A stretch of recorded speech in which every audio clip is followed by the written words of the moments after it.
the button. It's 11:59 at Radio Free America, and this is Uncle Sam with music and the truth until dawn. Right now, I got a few words for some of our brothers and sisters in the occupied zone. The chair is against the wall. The chair is against the wall. John has a long mustache. John has a long mustache. It's 12 o'clock, Americans, another day closer to victory. And for all of you out there on or behind the lines, this is your song. And welcome everybody to our Daily Gun Show. Come to you live every day at 7 p.m. Eastern. That's 4 Pacific for about an hour and 90 minutes each day. We do 3 gun-related topics, different topics throughout the week. We run it live on YouTube, and we simulcast it over at gunchannels.com, where we're watching the live comments that are coming in from the people that watch us live. Then every once in a while, we'll take the audio from them and post it on iTunes as a podcast. We encourage everybody that's listening to the show now or in the future to leave us some feedback so we know where you're at, and hopefully get the show recommended to more listeners.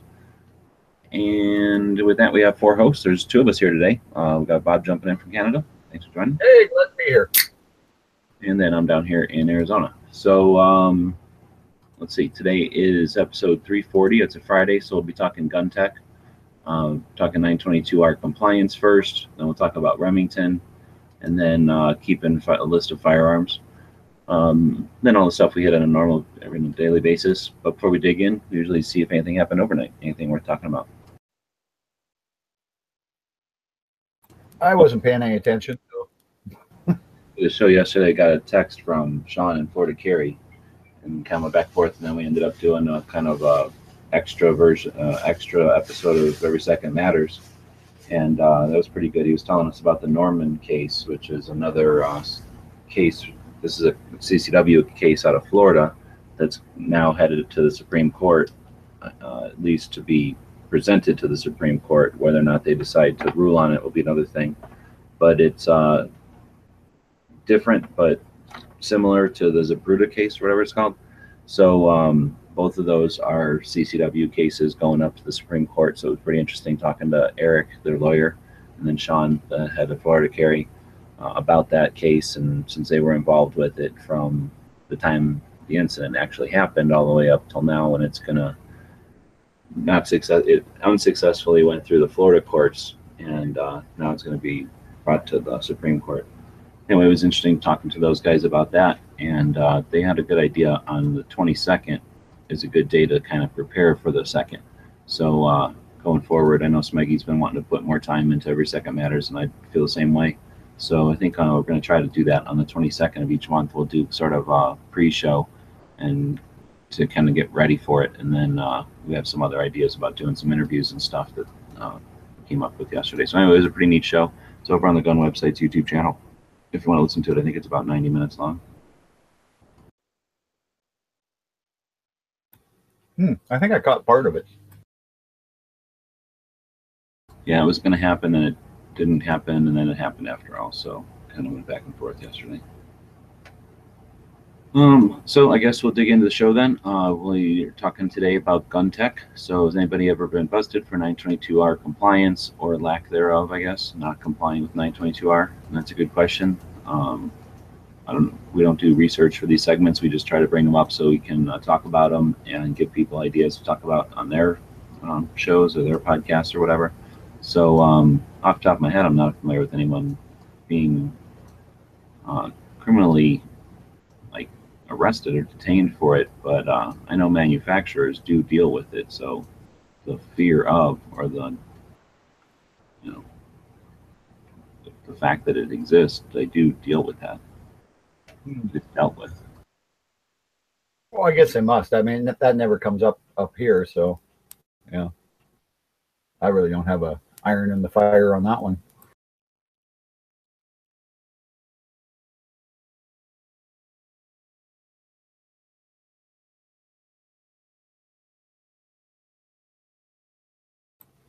Now, that's the whole thing about that your guns have to have so many American parts on them.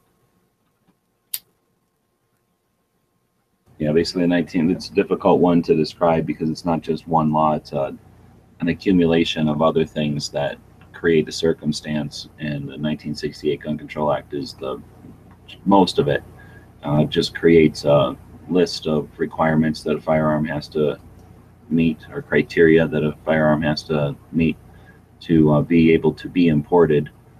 And I mean, the one way to interpret it for sure is that they didn't want any surplus stuff coming over as freely and easily as it was after the wars. So that's probably part of it. And then I guess the Saturday Night Specials, little inexpensive firearms they didn't like, they tried to prevent those from existing by banning the importation. So anyway, that was a list of criteria, basically part of 922, and I don't know if it's R or not, but anyway, when you get into rifles specifically, not pistols, yeah, they have to have a certain amount of parts that are created here in the United States, not overseas.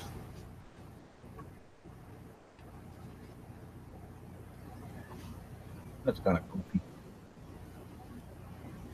Yeah, I would like to see the SHARE Act go through, because that's kind of an accumulation of other acts and things, and it added it to a conservation type of bill. I guess a couple of other bills are all incorporated into one thing, and they included the lawful use. So to clarify some portions of what we're talking about, they would change it from sporting use, which has a definition based on interpretation of the ATF, so non-voted on, non-regulatory, like a non-legislative body is creating the actual text of the law, because the Congress is delegating the responsibility over to the executive branch for that portion of it. So basically the law says that a gun has to comply if it has no sporting use, and they don't consider recreational shooting, just plinking in your backyard, sporting use, and I think that's debatable. So instead of allowing that circumstance to happen, this bill, the SHARE Act, would change the writing from sporting use to legal use or lawful use, and now that's not open for interpretation. It's lawful to shoot in your backyard.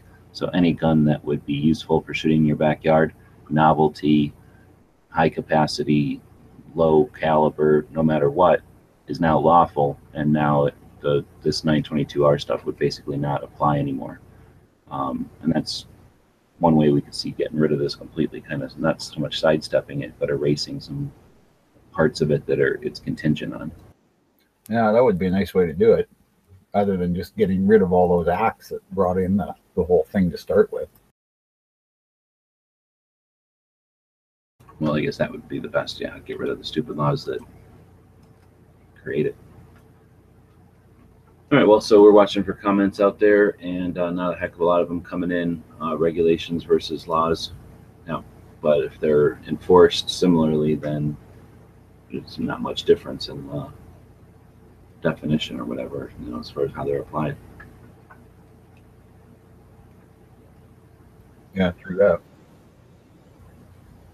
All right, so I guess with that, we'll move on to the next segment of the show, which will be Gun Biz, and we're going to be talking about Remington. Before we do, though, we usually take a break between the first and second segment of the show each day, and we feature one of the members over on Gun Channels. So Gun Channels is a place we built. It's a community. It's focused on firearms. Lots of stuff to do over there, lots of good people, and that's why we focus on one of the members each day.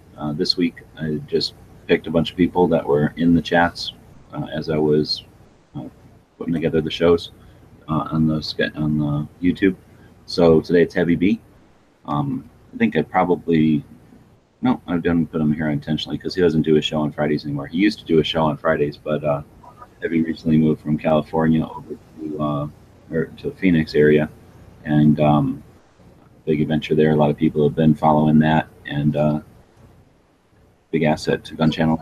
Participates a lot. He's always out there advocating it in real life. So shows up to some of these events that we do when we meet up, and it's been a big help on the playing cards for me. So kudos to Heavy for taking advantage of what we got over here and running with it. And like Heavy's a nice guy too. I've met him. He's one of the guys I've met, and yeah, hell of a nice guy. Good to see he got out of California and into freedom of Phoenix. So yeah, it'll be good if I get down there again. I'll be able to visit with him, and we'll be able to go do some shooting. Yep. Looking forward to that. All right, so we'll dig into Remington. So what do you think of Remington? I love Remington. I got a bunch of them. I think they're great guns. I've always been a fan. So we'll just go over to Wikipedia, I guess, and we'll see what they'd say about Remington arms. Looks like it's U.S. company, obviously, incorporated or created by Elephant Remington, that's the guy's name, in 1816. It says Remington is America's oldest gun maker and its oldest factory that still makes original product guns. I didn't know that.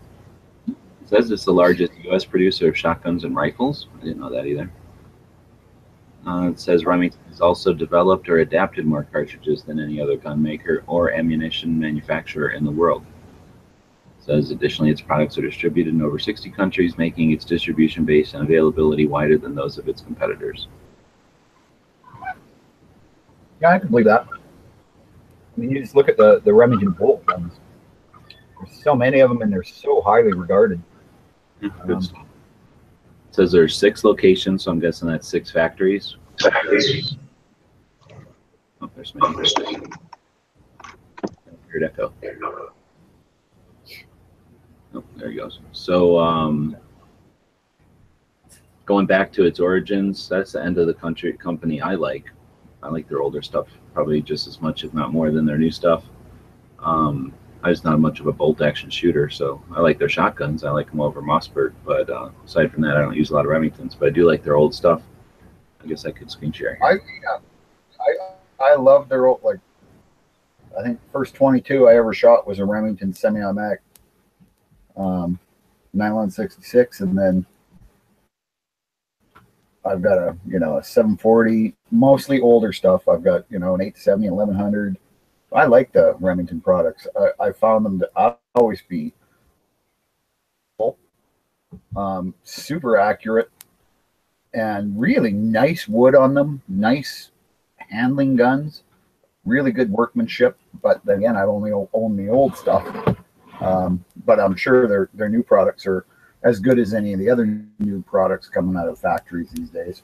So yeah, I that company, like I said, I've got at least 5 or 6 of their guns, right, and I like them all. It says that when he was 23 years old, he had built a rifle for himself. He entered a shooting match and he's finished second, but he impressed the other shooters. Before he left that day, he received so many orders that he was officially in the gunsmithing business. 10 years later, he moved to Ilion or whatever, New York, which is now the same place where the firearms factory is still. Let's see, it looks like in 1888, so just 60 years later, the company moved from the possession of the family itself, and now it's just the name of the company, its reputation going on after that, I suppose. Yeah. Says that in 1912, Remington and UMC, Union Metallic Cartridge Company, were combined into a single entity, Remington UMC. So that's probably how they have such a claim on ammunition. Right. So again, they still use that same plant in New York for their ammunition. This is the parts I like. So first off, I like these Remington Derringers. These things were cool. And then they made all different kinds of sizes of those things. First, they made the new army, so they had their hand in revolvers back in the early cartridge days, but now it's getting into World War I, and they produced guns for under contract for all the Allied powers, or for several, it says. So obviously they made some cool stuff. Looks like they made some Remington Nagants. I think I have one of those Nagants actually. When we entered the war, they started to make the Enfield.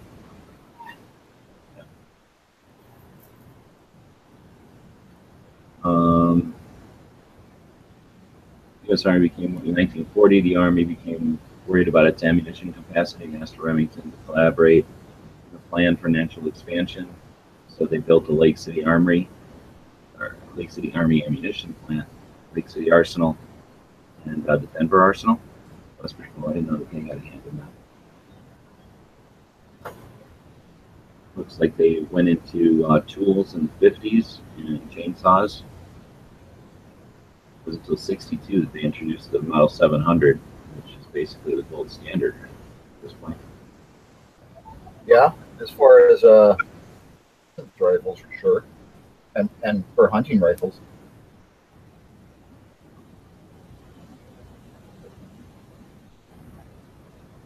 All right, and then we get into the modern day where everybody gets mad because Cerebras came along and bought them, and then Freedom Group and all that. I've heard it explained that these companies just wouldn't exist anymore if it wasn't for a bunch of capital investors who allowed these companies to even exist. So when people die and people step away and the company starts to decay, it can just disappear, or somebody can come in and throw money at it, keep the name alive, and I guess that doesn't necessarily mean it's going to be the same company, but I don't know if I want to necessarily rag on them just because Freedom Group owns them. I don't see Freedom Group necessarily as an equal entity. Well, really, they're just capitalist investment banker type people that see that they can make some money off this. Now, no, they're more than that, because anybody could say they can make some money, but if they truly just care about making money, they might have moved right along to XYZ product that literally does make money. These are people that took money and risk and said, let's keep these companies alive. Let's invest in these companies. Well, and that's kind of the point I was going to make, because at least let's give them credit for keeping these companies alive, because if they were just going to disappear otherwise. It says that they acquired it for, and this is in 2007, they acquired Remington for $370 million. $252 million of that was taken on their debt. So they were already $252 million in debt at the time they came along and took them. Somehow they also acquired Marlin. I don't know if I knew that. But Remington Arms owns Marlin. Well, Marlin, I have heard their quality's gone down, but I never heard that about Remington. Although, again, I like the older Remingtons. I do with the newer stuff just because I don't really need it. So, I may not be the person to talk about it.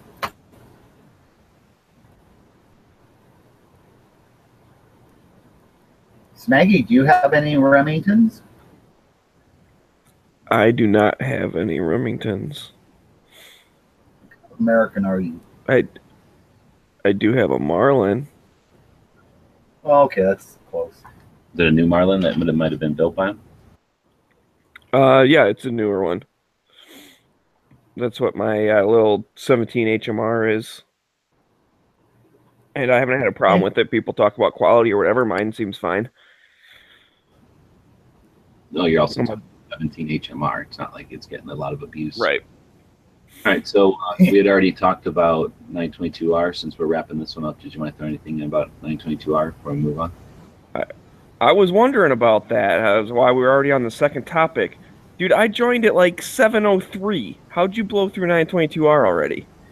We're quick. Me and Bob don't fart around, wasting time chit-chatting. Oh, okay. Well, yeah, I like talking about 922R. So it's the dumbest thing in the world. It seems like it's completely arbitrary and all that stuff. But I was very interested at the fact the topic was, has anyone ever been prosecuted by it? And that's I'd be interested to know that as well.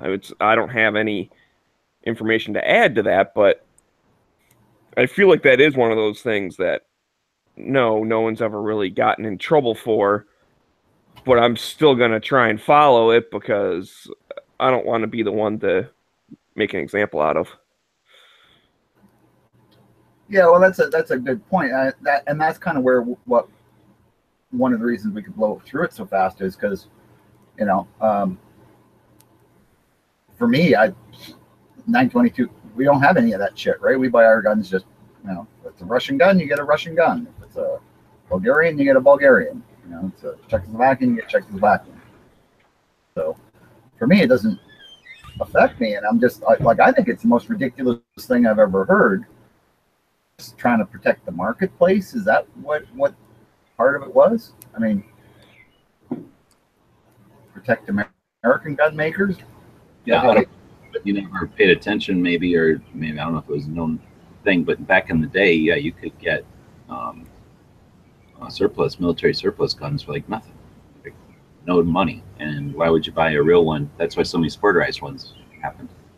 You could get a military gun for like $6 or $7 from what I hear, and then do whatever you want to it and make it into a hunting rifle. So why would you buy a Remington 700 when you could just buy a Paddle or Enfield and chop it up, or whatever, chop it up Yeah. and make it nice. Exactly. Yeah. So But I think that had something to do with it. yeah, I'm sure it did. I'm sure that's the way they sold it to the people, right? Was, oh, we're protecting our homegrown industries. Well, I got no understanding or respect, I guess, for the people that letting that be implemented, because you think they would have fought it. There was no point for that. Now, do you know when that did take effect? Like who signed that thing, or like what was that all about? What's the history of it? It's not like 922R is a piece of paper that somebody created and then sat down and said, here, pass this, and then it got passed on a date. It's a circumstance, you could say, based on the 68 Gun Control Act, and then some other things that, because this, then this, and if that, because of this, this. It's one of those kind of situations. So it exists because of these other three laws that exist. So basically 68 that started it all, that got in the way and created the situation. And the other thing is the sporting use. So because there's a sporting use clause, all of this stuff applies. So basically there's a stipulate, like I say, it's not as though 922R is a thing. 922R is a reference to a list of parts. So the thing that makes you care about that list of parts is rests upon or is dependent upon a clause that says a firearm that does not have sporting use must XYZ, and that's where you get 922R. So if you can get rid of the part that says a gun that has no sporting use must, and you just change that to a gun that has no lawful use must, well then who cares? Because now it's a gun that there is no gun with an unlawful use, right? So now it's a non-thing. Now just buying a firearm, recreationally shooting it in your backyard is lawful use. So none of that shit applies anymore. 922R applies to no guns anymore, unless you deliberately built a gun to do crime, I guess, potentially. I don't know. But anyway, In which case, I doubt they're going to be throwing that at you anyways. I mean, they might be like, oh man, this dude specifically built this gun to rob this bank or whatever, and oh look, he used a foreign parts kit and didn't put in U.S. trigger in it or something. Exactly, and they would be arresting people for that now if it was out of compliance with 922R, because sporting use is still law. You know, an unsporting use covers all the unlawful stuff also. So that's could be it being applied today if they wanted to, or if they planned on it, or if they could. Anyway, I started seeing stuff back as far as like 2004. Really, at the end of the assault weapons ban, we started putting guns together from parts. It became a thing people were aware of. So if you look on the internet, that's still pretty much early forum days. So there are still some archived things out there that are that old, or screen captures and stuff that's even that old. But I found. I don't think anybody's found anyone who's been convicted of it, but that doesn't mean that, like I was saying, I know people who put together AKs or whatever, put together guns that would fall under 922R. They are aware of it and they do comply with it. So even if it's a self-induced obligation, it's one that is affecting all guns. There literally are people in business just because people are, complying with it. Right, and that's Cycle Camp's asking how do they tell anyways? Are the parts marked the U.S. and whatnot? And yeah, they are. That's the answer. Is they're marked with a little U.S. on it or whatever. So if you ever did get challenged, I'm assuming it'd be you would have to say, well, this, and this are all made in the U.S., so I'm okay. You got to point out the 9 things or whatever. That would be guilty until proven innocent. You're innocent until proven guilty in this country. So it would be more of the other way around. The government or the person prosecuting you would have to prove that those parts weren't U.S. parts. But it all would come down to somebody even being aware of that. So, I mean, what's the odds? If it was something that they could get you for, and they could get every criminal for it, every time they walked around with a gun that somebody made in the garage, the 80%ers, they would be worried about it. These are less than 300 incidents a year anyway, so it's less than baseball bats and hammers. There's just not enough incidents for them to even persecute. So why are there no persecutions? Because less than one of these happens a day in a country of 360 million people with how many rifles that are, have to potentially deal with 922R. I think that, and if your car isn't passing emissions, right, and then you commit a crime like rob a bank and you use that car to get away and it wrecks a school bus full of nuns and orphans, I don't think they care if your car passed emissions at that point. You got so many other things they're getting you for.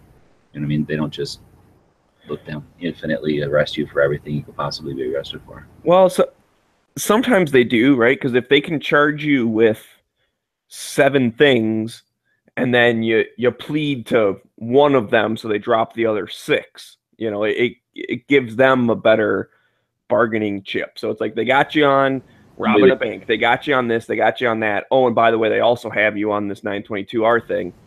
Then you plead, you go, okay, you know what? Yep, I robbed the bank. Just give me 5 years and forget all the other stuff. But if it's like a bargaining thing. If they were doing that, we'd hear of it. Like, oh, they got a plea bargain their 922R, or they plea bargain their 920. Nobody gets indicted. Well, that does happen all the time, and you don't hear about it. Like up here in Canada, we have a law that if you get caught using a gun in the commission of a crime, you get 5 years. That's the first thing they plea bargain. Well, whatever. We have that in this country too. It's called felony assault. So if you do anything illegal with a firearm, it's now is that bargained off right away? Of course, not fucking bargained off. What are you talking about? I'm just saying. No. Like, that's the thing to do. They plea bargain it. We know they're not doing that with that. Is all I'm saying. Like, oh, you beat up a nun and you had a gun, so the first thing let's do is bargain off the gun that you had. No, that's not how it works in this country. But anyway, Jeff, so the 922R part, I think, again, like I said, I've never heard of anything happening. I was curious if you guys had. Sounds like you haven't either. But if you're a company and stuff, you're obviously going to follow it, right? Because that's where if they were ever to get anybody, they'd get Century or something, because it's like, holy crap, these guys just put out 1,000 rifles and didn't change anything or whatever. So they're going to go after someone like that, like an importer that's changing stuff or building things out of parts kits or whatever. So that's why they do comply. Because I know when I bought mine from DDI, it was the same thing, right? It said right there in the description, like, it has the minimum number of parts to be compliant with 922R and all that kind of stuff. Like, that was their selling point. They made sure to mention that, yep, they comply with this thing. Which is dumb, because I want a full 100% Russian AK. I don't know if I'll ever get one. I have hope someday in the future. Well, yeah, if the SHARE Act passes, or when it passes, then the lawful use will go into effect, and now you can build a gun for recreational purposes lawfully. So none of that applies anymore. Now you can just build parts kits. Or Well, you won't be able to put auto parts in there, but you can modify the real ones to put in, make them semi-auto. You can do that, or that's doable. People just don't do it because it's 922R. Yeah, I do remember I had a conversation about 922R one time. It was actually sparked by the pistol brace, the braceless patch that I had in my car. And it was like, oh, what's that thing all about? So I talked about, the SIG brace and when they were making it illegal and all that not illegal, but you know what I mean? You can't put it on your shoulder, all that crap. And then somehow that snowballed into 922R. So I explained all of that, and he was just like staring at me going, that is the dumbest thing I ever heard. Like, who cares where your trigger came from, or who cares like what stock you have? Like, that's so dumb. And I was like, yep, it sure is.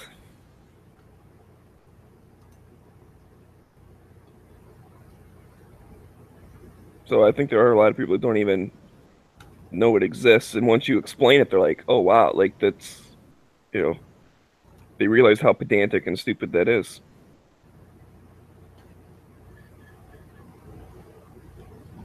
I'm trying to complete a little cartoon over here. There's no like bad guy ones. I'll make this alien do it. There. All right. So now we get back to the show. So is that enough of 922R for everybody? We should move along. Yeah, I think that's okay. I'm glad I at least got to put a little bit of input in there. So then we're about to jump from Gun Biz, talking about Remington there. We've exhausted that. You're welcome. And then we'll be moving into the next segment. I'm going to suggest we do the gun shop of the day. So every day we try to feature a different gun shop. It's one of the reasons we do the show on a daily basis like this. And I'm going to suggest we do one from the tour in LA. So we drove around, Smeggy and I drove around last year, right, to a bunch of different Ring of Fire factories where they built the Ring of Fire Saturday Night Special guns in LA. And as we were driving through those, we also visited the what's now a used car lot or something, but what was the gun shop from the movie Terminator. So probably have pictures of it somewhere. Actually, I probably don't because everything's dead right now. But eventually we'll have the pictures back up again. I'm sure there's, I don't know if I posted a video or not actually, because everything started falling apart after that. But it was a pretty fun experience. We drove past it. It's kind of in a little odd part of town. I don't know. I guess they picked it because it's easy to film there. It's not a super busy part of town or nothing, but pretty. I think the storefront or whatever is pretty easy to recognize. It looks exactly the same, just has different signs up or different signage in the actual signs, so the signs all look appropriate. We parked in front, got some pictures. They were looking at me funny because I was getting a bunch of pictures of my dog in front of the place. So I went in there, just figured, fuck it, right? And just asked around if I could take some pictures inside. They asked why, and I told them why, and they didn't know that they had the gun shop from Terminator. So it was kind of cool. If I remember right, the one guy was talking to like a customer, and I didn't want to bug him, but he was like wondering why I was standing there. So he interrupted his customer and said, what do you want? I asked him, and the customer was cool. He was like, oh wow, the first one. And then the guy who worked there went into the other room and told the other guy who was working there. So they were pretty excited about it. Hopefully they'll get a picture or something up, to commemorate it. So at least people that keep renting that place, keep the history alive. Yeah, it's just crazy. They had no idea that it was filmed there. But they understood what it was and appreciated it. That was cool because, I figured go in there and tell them, and they'd be like, I don't care. Get out of here. So anyway, that's one of the shops. Not really a shop anymore. There's some screenshots from the movie, and it used to be a gun shop when they filmed it. And I think there's a little bit of history online. I didn't research too much of that when I was figuring it out, but I think there is some websites out there that talk about filming locations and have some of the little history about what happened to that shop or whatever, or its history. So we don't always talk about new shops. We don't always talk about shops that exist even, but actually probably do a whole week on shops that are closed that used to be really cool. But for now, that was the shop from the movie Terminator. I know we have a bunch of emails, so. It's been cool to stand in there going, wow, this is where the Terminator stood. This is where we first learned what was going to happen to end the human race. Yeah, exactly. Really neat, actually. Yeah, I mean, I thought it was a bit much that you walked in naked and then took the clothes from that biker guy, but that's okay. Yeah, I'll let that slide. They understood.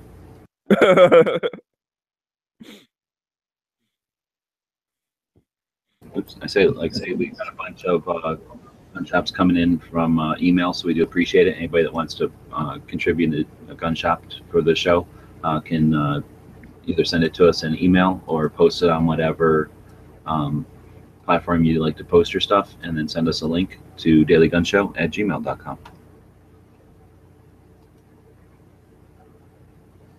Let's see.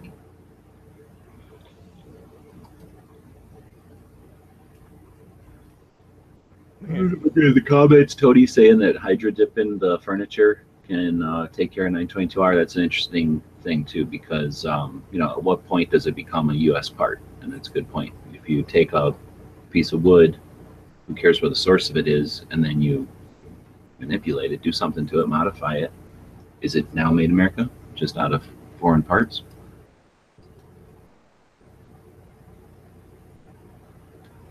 All right, so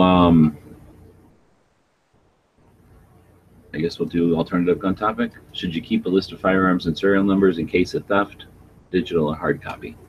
If you do. Yes. I say yes.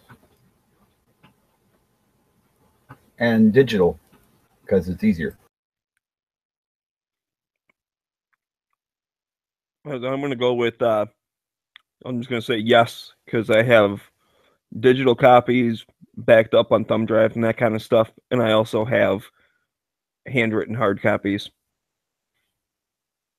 Well, you need them after a while just to keep track of them all. And then it's always good to keep track of like what you paid for them, where you got them, that kind of thing. I like to do that. So I like a spreadsheet. It's the easiest thing. There's all kinds of applications and stuff, but they only work when you got like 20 guns or something. As soon as you get a bunch of guns, it's just easier to keep track of them on a spreadsheet, I think. And I do it on an actual spreadsheet. You can get free open source spreadsheet software out there that'll let you basically modify it. You know, just a regular spreadsheet, like kind of a universal spreadsheet file. And then I'll do that on a machine and then put it on a thumb drive in it. You know, ideally never let it hit the cloud, never let it go anywhere. Just, you know, modify it on the thumb drive, leave it on the thumb drive, make a copy of your thumb drive and put that someplace else, you know, in somebody else's safe somewhere physically different. So if your place burns down or floods or something, you have a physical copy of it someplace else. But you can encrypt a thumb drive easy and smash one if you needed to. So I think that's the best way to go. You can always print it as well.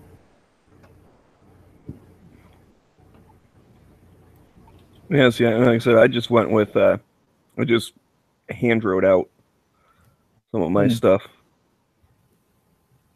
But crap, I was trying to find it here. I guess that's not what it's called. But yeah, I was saying the stuff I keep track of is kind of like what you were mentioning, right? So I put like whatever the gun is, and then you know, serial number and stuff. But then also I have price paid, where I got it. I put in a date, and then just recently I added how many rounds I've shot through it, because we were talking about that before about keeping a log. Oh, that's a good way to do it. Yeah. So it's just in the same spreadsheet. Now you're doing this on your laptop, not with a pen and stuff, right?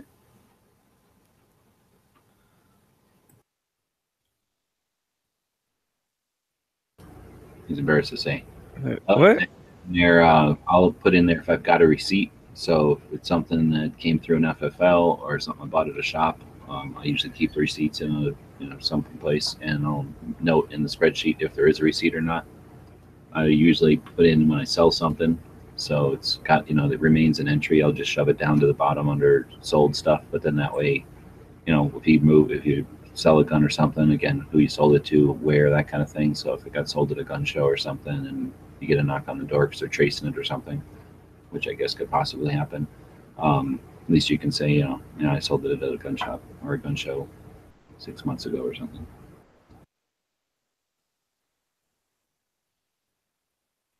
Yeah, I like to do all mine on video. And I'll just do show the gun, like on a running video, show the gun, show serial number, is what I paid for it, go on to the next one. And I just do those, put them on a thumb drive, and throw that in my safety deposit box. And I've got a video record, as well as a record with the serial numbers and all that info. So yeah, you can I guess again, it depends on how many you got you'll take, but I'll try to take them out every once in a while and take a big picture of them, and that accomplishes the same thing, I think. So if anybody questions, do you really have these, then if you got a picture of them basically all sitting together for insurance or whatever. Yeah, although anytime you're going to need them, because if there was a fire or something, it's pretty easy because there's remnants left. But yeah, if it's a theft or something where everything's just gone, you kind of want to have that actual record. Yeah, which, although, I mean, especially if you just have a couple or whatever, it's normally not as big of a deal. But yeah, if you're claiming a whole bunch, they're gonna be like, okay, prove that you had them, kind of thing. So, like, how come you basically had the NRA museum's inventory when you were robbed? they're like, because I'm awesome. Check my Instagram, dude.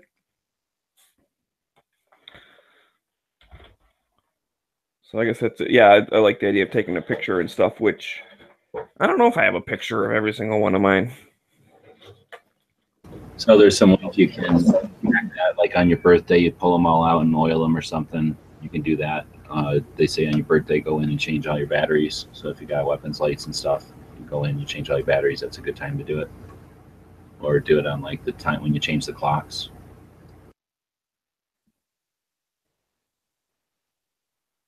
Or just the next time you got to get something out of the back and you got everything out anyway, and just take a picture of it.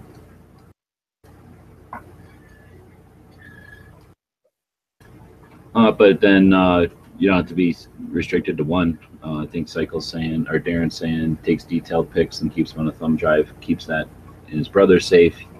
He does the same. His brother-in-law takes pictures, puts them in his safe. So, if you're going to, it doesn't take anything to take a whole bunch of pictures. You can definitely put them all on a thumb drive. And, I mean, I guess, again, Bob's idea of doing it on video might work, because you can always pull stills from it or something, or just have one file to move around, but it would be quicker to just have pictures like serial number, overall condition of the gun, serial number, overall condition of the gun. Or if it's something that's collectible or unique, you can have pictures of the markings that make it expensive, or the serial number, I don't know, that makes it unique or something. Yep, good point.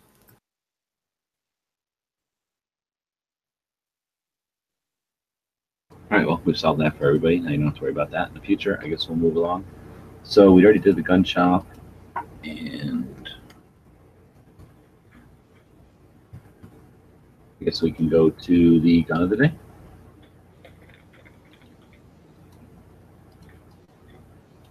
Sure. What's the gun of the day? Whoa, have you seen the gun of the day? It's badass. It's the GRIZZLY-MAG 12 gauge, 12.5-inch shotgun with ghost ring sights.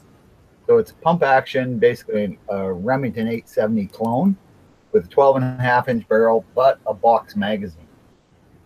Box magazine. This is that, man. Just you carry it around. That would be such a good backpack shotgun. Bears or something coming at you, you load it with slugs. It has no more at all. It only uses the mag. Right. Yeah. It has no tube at all, just uses a mag. So you'd have to carry some extra mags. But big deal. They're not that big.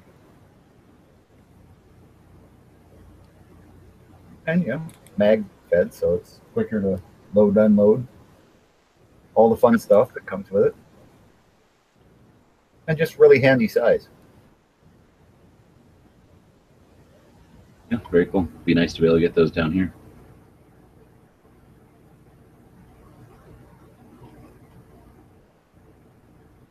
Of course, with that mag in it, it doesn't make it all that small anymore.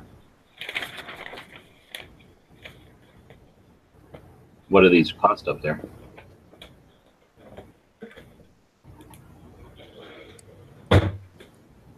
Hello? All right, well, and then they're also... Sorry, I guess he ran away. I just had somebody come over, so yeah. All right. So what was the question again, G-Webs? What do they cost? They're actually quite cheap. They're under $400. Oh, well, all right. I want that then. And they're made in China, though. They're China. They're Norinco. Yeah, they're basically Norincos. All right. Well, there you go. Canadians sucking off the Chinese some more with guns we can't have. Hey, we get good guns for cheap prices. What's wrong with that? That's capitalism, man. Yeah. Yeah, that's pretty neat. Well, thanks, Bob, for rubbing that in our face. Everybody can now think about how much Canada's a bunch of jerks for having a short little shotgun like that.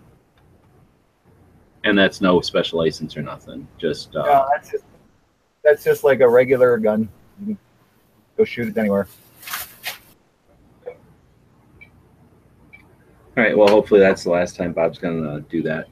Trying to Well, this year. see Canadian guns. Man, it's hot in here. So I guess we'll move along to the gun movie of the day. Uh-oh, I don't even have a movie in here. So what was the last gun movie you seen that was any good?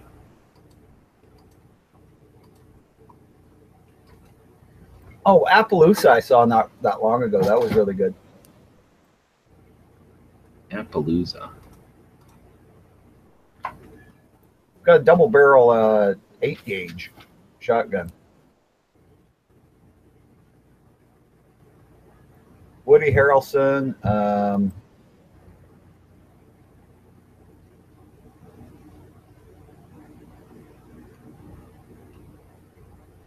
Yeah, I got no idea what you're talking about, Bob. Sam Shepard, Woody Harrelson. I think that's who was in it.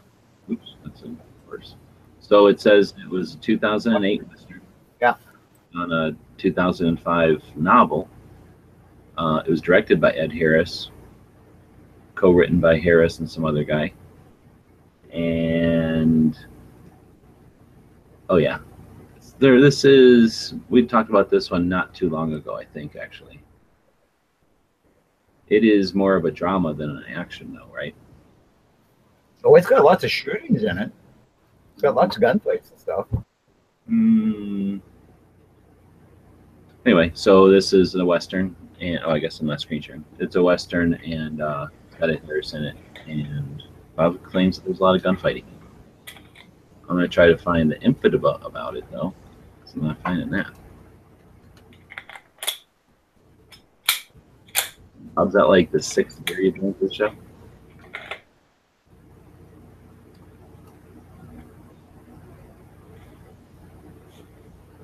He doesn't count. He just throws it in the pile. What? What? Who? Snakey? So looks like we got the Single Action Army and a bunch of Single Action Armies. And then you got a Colt open top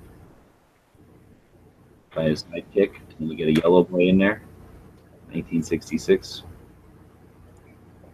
And then you get a Winchester 1873 and a dispenser. And a couple of shotguns. Yeah, there was definitely, yeah, that one guy had that one shotgun, that's for sure. Now that I remember seeing the pictures. Yeah, it was unusual because it was not a short little shotgun. It had full-length barrels on it. And I'm pretty sure it was an 8-gauge. Yeah, well, I was talking to the lady at the museum, and she said that on a coach gun, this would be a coach gun. That the short barrels were like inside the bank or whatever. Yeah. That they would use a longer barrel like this on the thing so that they didn't get the horses. Well, you gave more range, eh?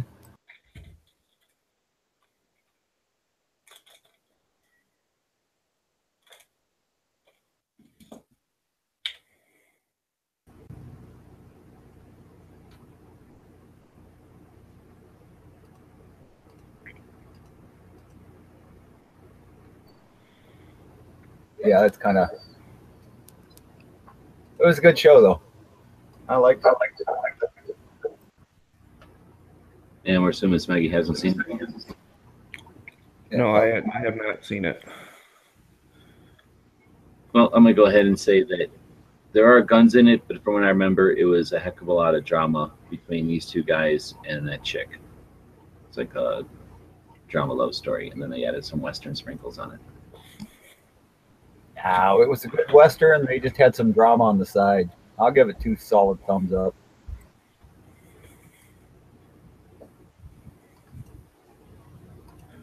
All right, I'll give it 1 because it is a Western and it's new. Let's see. Jared on the YouTube side is saying, has anybody seen Range 15? I saw that movie. That's the one from them YouTubers that are, I don't know, veterans of some sort and run around, grab ass all the time. You guys seen that movie? I haven't seen that one, no. I gotta check it out, though. Yeah, I haven't seen that one yet either. It's sort of like The Walking Dead meets Animal House or something. It's like all slapsticky and trying to be funny the entire time, nonstop. Let's see. I think it's neat that it's a bunch of veterans that had a YouTube thing and then did a Kickstarter though to get it out to be a movie. That's kind of neat. So fan based and fan created or whatever. Then they ended up. It was a big phenomenon. They ended up getting all kinds of real actors and stuff. Yeah, I heard it actually turned into a real movie and turned out not bad. So that's kind of I've been kind of, you know, I've seen it on the radar, just haven't really to go and find it. But yeah, it's something I'm interested in going and checking out for sure. What's Smeggy doing there? Is that some kind of crazy bong? What do you got that lighter for?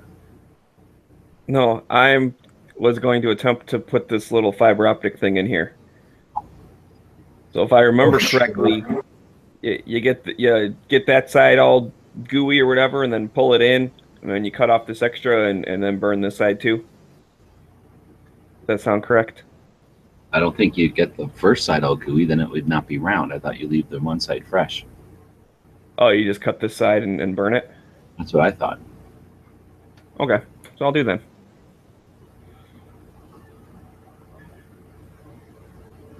Let's see. Yeah, I agree with Artisan Tony over there. The whole zombie thing was like just a easy plot or whatever. So now we're all watching Smeggy cut this thing. I'll be lighting it. How do you think that's it?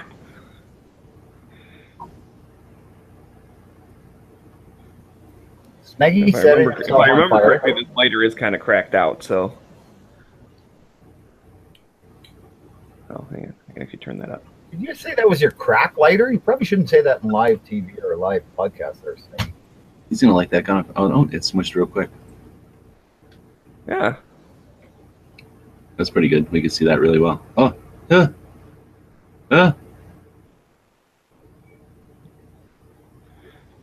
want to point it right at my face so I can look at it.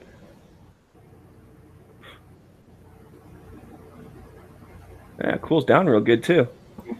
Note to everybody, don't ever let Smeggy play with a laser. Yeah.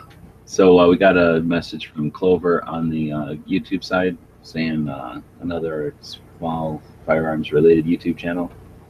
Yeah, thanks. We'd like to go live. We do mostly live stuff on this channel. Welcome. And I guess we can, Smeggy's being boring now. We'll unclick on this. Keep on. I'm sorry it took 2 seconds. Yeah. So there you go. It seems like it's in there. Yeah. Podcast gunsmithing. It's a new thing. Send your guns to Smeggy. He'll gunsmith them on film. Yeah, for sure. As long as it involves just so all that hassle just to get, you know, a green one to match up with the red ones, because I don't like them being the same color. Well, more like to contrast with the green one. Good to contrast, yes. And if anyone's curious, yeah, this one is a purple one. Looks pretty darn clear to me. I don't know. It looks pretty. So. I don't know. If it's purple, man, I go see a doctor. Still talking about the same things? Like, I put it in the sight. I mean, you see a little tint of it or whatever, but yeah, it doesn't show up that great. So that was an experiment, but I don't know if I'll ever use the purple one for something.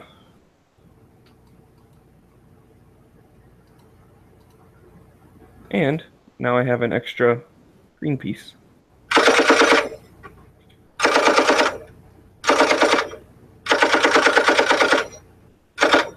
Uh-oh.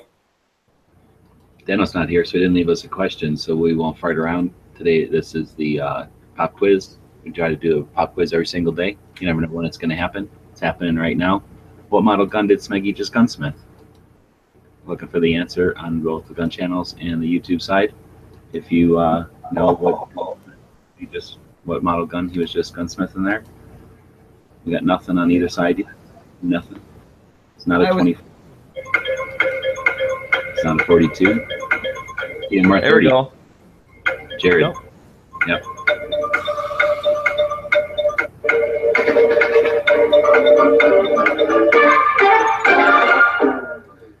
So we're going to send you over to our website, dailygunshow.com. We have a page over there for the pop quiz. There's a form you can fill out so we keep track of who's winning. So eventually we'll do something with that data. Actually, we're just selling it to the FBI. Is this on the YouTube side? Yeah. So there we go.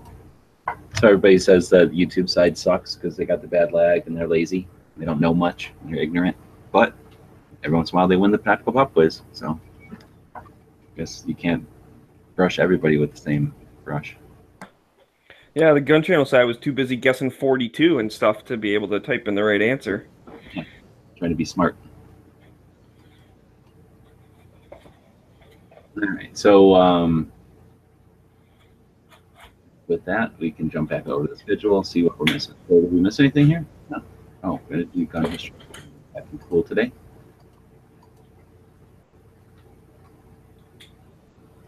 Let's see. Anything cool happen today? Anything? Yeah, not that I know of. I'm looking forward to, well, if we're talking about overnight, that chat last night, kind of an impromptu Every Second Matters chat, that went really well. Yep, we talked about that a little earlier, but okay. Keep doing that on the 22nd, huh? Yeah, before you manage to drag your ass into the show. Oh my, seriously, my clock said 7:03. So I am sorry that I am 3 minutes late and you guys did half the show in 3 minutes. That's the kind of efficiency we have.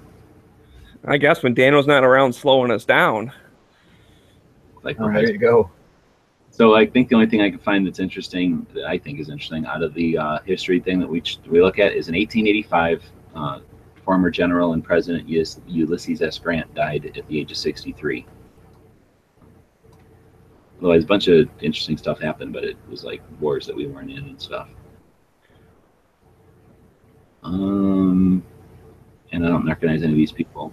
Oh wait, no, I don't recognize any of these peoples. So if you know something interesting that happened in history, we're always interested in letting people know.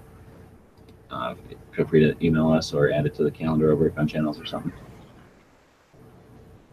All right, so with that, I think we're good to go. I think I will take a moment to talk about the Kickstarter project again. It's a bunch of cards that are Old West guns. So each of the 52 cards in the deck has a different gun on it. I know a lot of people have already heard about it, but it's in the last couple of days. So I just want to make a consistent push there to keep sharing it. I appreciate everybody who's participated so far, but we're trying to see how far we can take it. And there's always a bit of excitement in the last couple of days. So please share it on whatever social media platforms you participate in. And if you haven't already jumped in, I encourage you to grab a deck of the cards. They're $15. Those will come with, scroll down here, come with one of these PVC patches. It's a big 4-inch long patch of a revolver. And then anybody that pledges more than 60 will also get the cow skull PVC patch, as well as a sticker made by Flippy over in Texas. So the cards will be printed in Texas. The stickers will be printed right next door. And yeah, looking pretty good. And again, thanks everybody who's already participated, and encourage everybody to share it so we can see how far we can take it before Monday. I imagine on Monday. It ends on Monday. So if you're sitting there going, oh, I'm going to get one of those eventually, I'm going to get one of those. Well, now's the time to get one of those. For sure. And if you're getting just one or two and you want that cool skull patch, think about bumping your thing up to, you know, what do you say, $60 level? So that'd be 4 decks, or it's a deck with a poster or something. There's a couple different options that are higher than that threshold. So think about bumping up to that level and you'll get a cool patch. Yeah, the poster and 3 decks. And then they make good gifts too. So they be here in plenty of time for Christmas. So consider them as gifts too. So again, thanks everybody who's participating in that, and really want to encourage everybody to share it, because the more eyeballs we get, the farther it can go. So with that, I think we can talk about what's going to happen today on Gun Channels. It's Friday, so we'll probably see Edge of the Week a little bit later on. No more Heavy on Fridays. He works on Fridays, so if anybody's been thinking about doing a show on the regular and you want a primetime slot, consider a Friday show. They sometimes do good, sometimes do bad.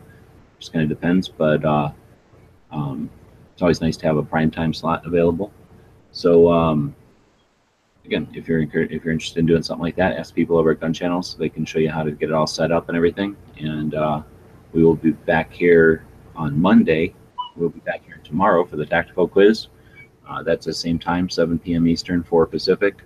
I'll be on the Voices of the West show tomorrow afternoon. I'm going to see if I can't get somebody to start a podcast or start one of these live chats so that I can just join it from the show, so that we can get it like simulcasted over on Gun Channels or something.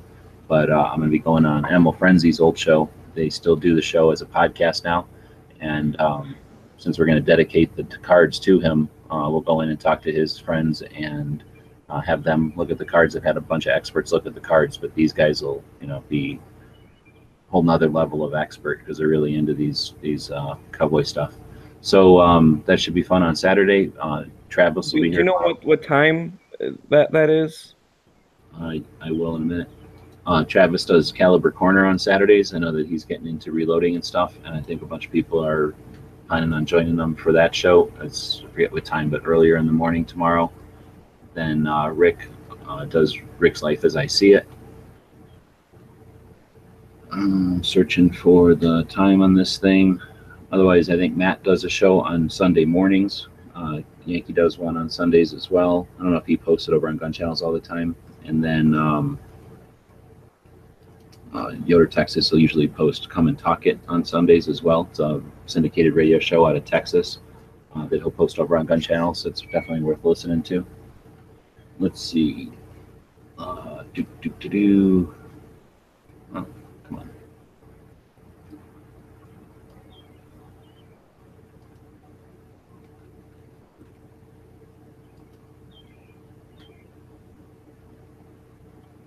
Um, 4 p.m. 4 p.m. our time. So basically the same time. Wait, I guess I can't do this. I'll have to do the tactical quiz after because it'll be this time. Well, so it'll be 7 o'clock Eastern. Yeah, tomorrow. All right. All right, so good. I'm glad you looked at that. Maybe look, because I thought it was way earlier than that for some reason. So I think it used to be on at 1, so they must do the podcast a little bit later. So anyway, we'll be back here on Monday with episode 341. We'll be talking about how to use social media, reposting, or original content.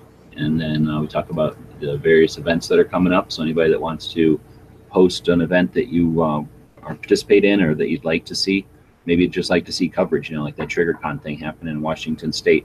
Not everybody can get to that. It's way on the corner of the country. But by putting it in Gun Channels, you might alert somebody who's nearby to go and bring their camera, right? And you get to see it. So if it's something you just want to attend, feel free to use the calendar over there on Gun Channels. Anybody can post stuff. And we talk about that stuff on Monday, as well as all our normal daily stuff. So we'll see you back here at 7 p.m. Eastern, 4 Pacific on Monday. Well, and G-Wubs, we do have something I'd like to hit before we finish up the show, is the hashtag showdown. Oh, yeah, we didn't do that at all.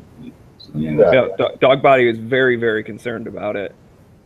He messaged multiple times, or really messaged me personally, and then he put it in the chat 2 or 3 times. So we need to jump over to the Instagrams. There we go. Screen capture here. So what we're talking about is we have a podcast that we do every day. We call it the Daily Gun Show. So on the Instagrams, if you type in hashtag Daily Gun Show, all right.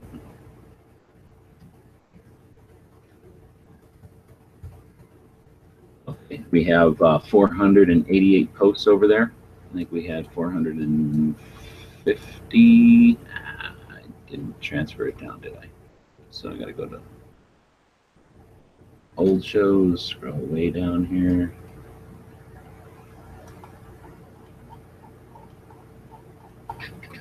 This is where we need some audio. Okay, we had 459 last time. And now we have, where am I putting it? Hashtag showdown, putting it right here. So we got about 30 of them. Oh, I did all that on screen share. Good, it's nice, our secrets. So then we'll scroll down to most recent and then go backwards. So we're doing it.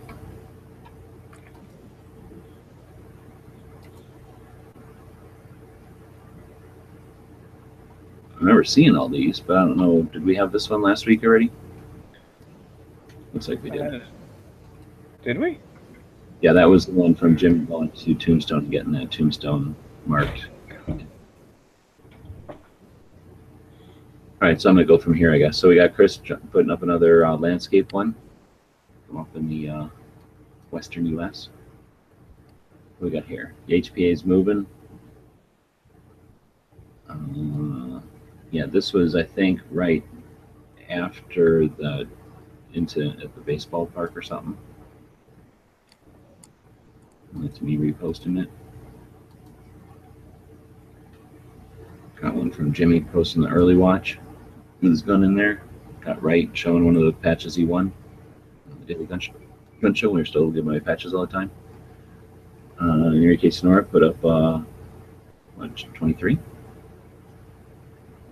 19. Got Jimmy teaching a little kid shooting that little gun. I think that's a video, actually.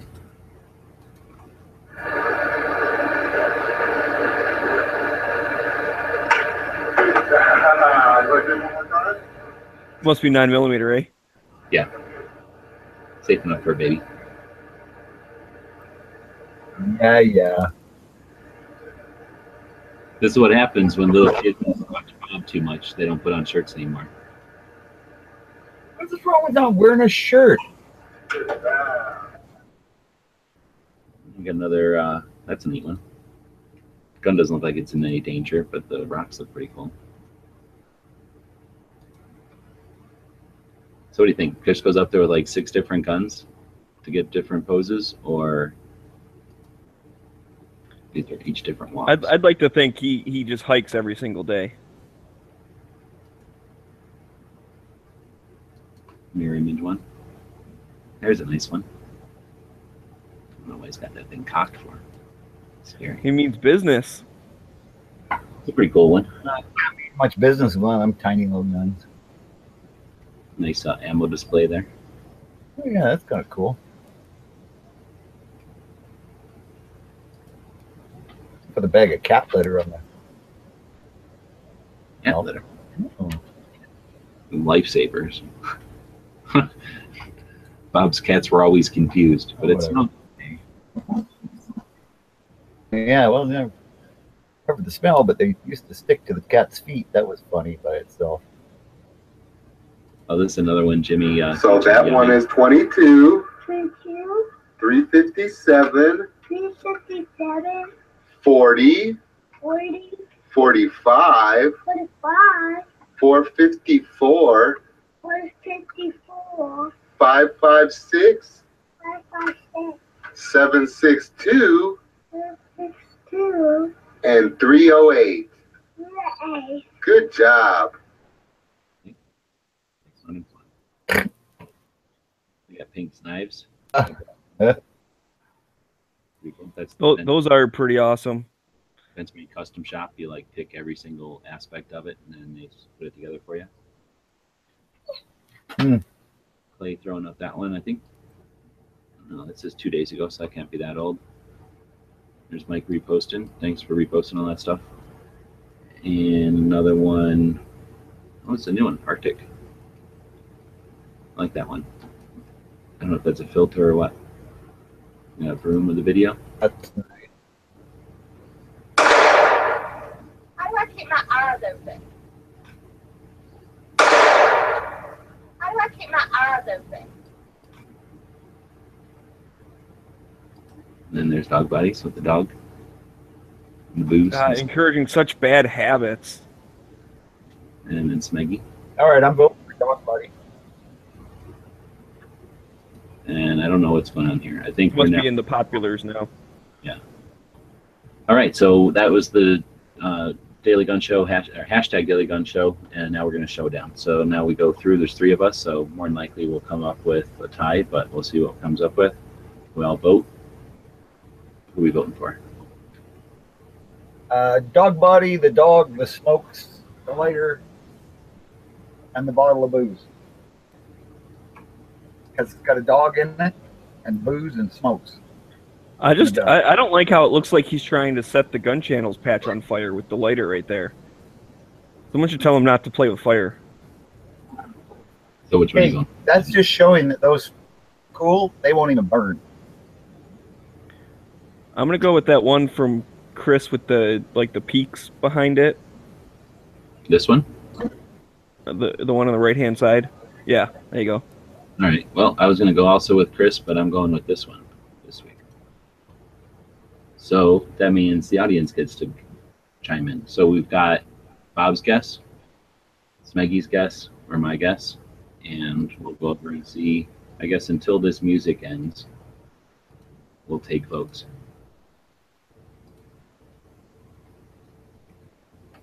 Okay, now who wouldn't vote for a dog? They're voting for other stuff, so looks like any vote for one of ours might win. Cycle Camp has given Bob a vote for the dog. That's winning. Photo with the peaks from Clover Tack, my new friend. 1, 2 for me.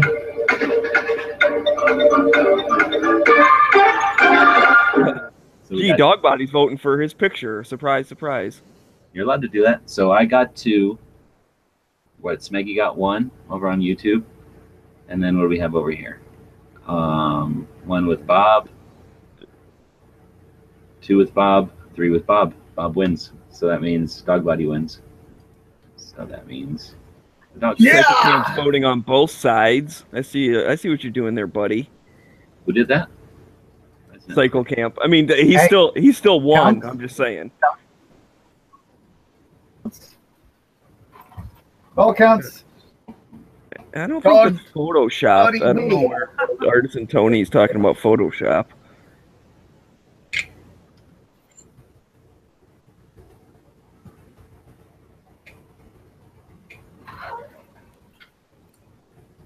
All right. All right, yeah, thanks for remembering that because we almost wrapped up the show there without doing it. That's something we do every week. Try to say thanks and keep people involved and make it interesting for people that are watching live. Maybe the people that are watching it off the air think it's neat too because you get to participate by using the hashtag Daily Gun Show over on the Instagrams. And you can kind of see there's ways to sucker the judges, but never know. Be creative, have fun with it, and thanks to everyone who participates in it because it is neat to get a nice variety of picks like that. And obviously, the topics are wide. All right, I think with that though, we will be back on Monday. Unless anybody else has anything else. Oh, I better not kill this before Bob says his thing. Oh, what? Is it my time? Yeah, I'm good. I'll see you guys all later. I've got one thing to do. Run, Smeggy? Gotta wait for the quote. All right. So, as everybody knows, we like to end our show on a quote. And today's quote is by Frank Herbert. I'd like to remind everybody to please like, share, and subscribe. My dog's whining because he can't have Chinese food. On that point, we'll just end it with a quote. Frank Herbert. The function of science fiction is not always to predict the future, but sometimes to prevent it. Anybody hearing that? No, he's breaking up. Mine, Skynet is still out there and it's still watching us. Nobody heard any of that, Bob. So try again because you sound okay right now. Still breaking up? I'm just making used to it. I was breaking Quotes by Frank Herbert. The purpose of science fiction isn't always to predict the future, but sometimes to prevent it. So, knowing that Skynet's out there. See you guys Monday. The guys and gals of gunwebsites.com encourage you to take a CCW class every year, practice at least once a month, and carry every day. Thanks for watching gunwebsites.com.